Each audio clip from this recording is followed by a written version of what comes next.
ఏం బిగుతారా యారా ఎర్రి పప్ప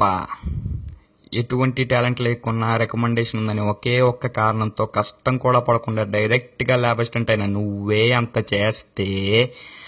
అమ్మా నాన్నని బ్రతిమాలి రికార్డ్ ప్యాడ్స్ కొనుక్కొని రికార్డ్ రాస్తేనే ల్యాబ్లోకి రాణిస్తా అని చెప్తే కష్టమైన రాత్రంతా కూర్చుని 10 o'clockకి రికార్డు, 11 o'clockకి అబ్జర్వేషన్, 12 o'clockకి గ్రాఫ్లని నైట్ అవుట్ చేసి ఆ ఇండెక్స్ రాయి, ఈ పాయింటర్ రాయి అని నా పక్క ఫ్రెండ్ని హింస పెట్టి ల్యాబ్ ఎగ్జామ్లో పాస్ అవ్వడానికి ఫ్లాస్క్లో టీ పెట్టుకుని రాత్రంతా చదివి అలారం పెట్టుకుని పొద్దున్నే లేచి మళ్ళీ చదివి తీరా ల్యాబ్కి వచ్చాక కరెక్షన్ చేయకపోతే సార్ని బ్రతిమాలి అప్పటికీ సైన్ అవ్వక హెచ్ఓడి దగ్గరికి వెళ్ళి బ్రతిమాలి తెలుగు మీడియం నుంచి వచ్చిన నాకు ఆయన ఇంగ్లీష్లో అడిగే క్వశ్చన్స్ అర్థం కాక ఫస్ట్ నుంచి లాస్ట్ దాకా ఆయన అడిగింది అర్థం చేసుకుని సైన్ పెట్టించుకుని ఈ ల్యాబ్కి వస్తే ఈ ల్యాబ్లో అందరూ విచిత్రంగా చూస్తున్నా లెక్క చేయకుండా ల్యాబ్ ఎగ్జామ్లో స్లిప్ కోసం ఆ ముఖం ఈ ముఖం పిచ్చి కుక్కల కంట నుంచి చూస్తున్న నాకు స్లిప్ కూడా తెచ్చుకోవా సిగ్గు